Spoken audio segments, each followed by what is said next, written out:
Μεταδώστε την είδηση, όχι τον ιό. Spread the news, not the virus. Το Solidarity Now, σε συνεργασία με το PodGR, δίνει τις απαντήσεις στους πρόσφυγες και μετανάστες που ζουν ανάμεσά μας. Ακολουθούν οδηγίες προστασίας και πρόληψης από τον κορονοϊό στα Φαρσί. سازمان سالیداریتی ناو در همکاری با pod.gr اطلاعات و سوال جواب‌هایی را در رابطه با ویروس کرونا برای مهاجران و پناهندگان به زبان فارسی فراهم می‌کند.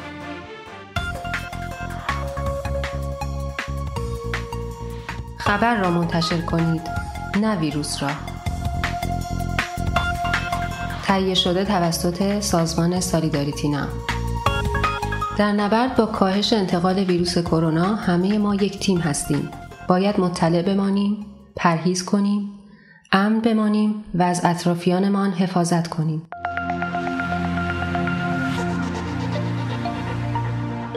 سازمان سالیداریتی ناو بنابر راهنمایی سازمان بهداشت جهانی شما را از 8 شیوه حفاظت در برابر ویروس مطلع می‌کند.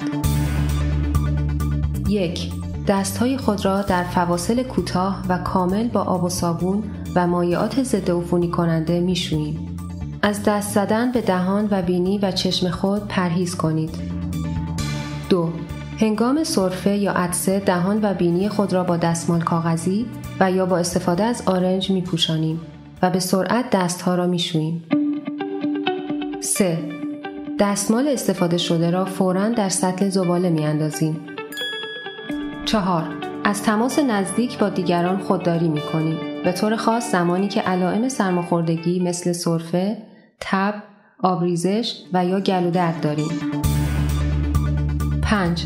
در صورتی که علائمی مثل تب، سرفه و یا مشکل تنفسی داریم و یا در این اواخر به مناطقی که بیماری کرونا در آن وجود دارد سفر نموده ایم، فوراً با پزشک خود تماس گرفته و یا به شماره تلفن 210 52 12 054 که مربوط به اداره پزشکان دولتی می باشد تماس گرفته و در خانه می مانیم.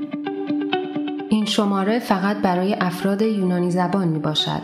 سایرین باید با پزشکی که در دسترس هست تماس بگیرند. 6. اگر در جریان مسافرت علائم بیماری در ما بروز کرد، فوراً به خدمه‌ای که در آنجا حضور دارند اطلاع داده و درخواست کمک پزشکی می‌کنیم. 7. دست‌های خود را خوب می‌شوییم وقتی که آشپزی می‌کنیم، وقتی به کسی که مریض است کمک می‌کنیم و یا زمانی که حیوانات را لمس می‌کنیم. 8. برای اطلاع رسانی درست فقط به متخصصین و دانشمندان اعتماد می‌کنیم. ما تسلیم ترس نخواهیم شد. امن بمانید، در خانه بمانید.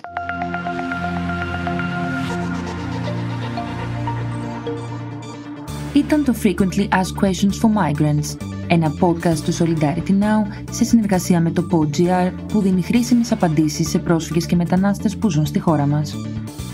Βρείτε το podcast στην ιστοσελίδα του Solidarity Now, στο PodGR, στο Spotify, Apple Podcasts ή όπου ακούτε podcast από το kινητό σας.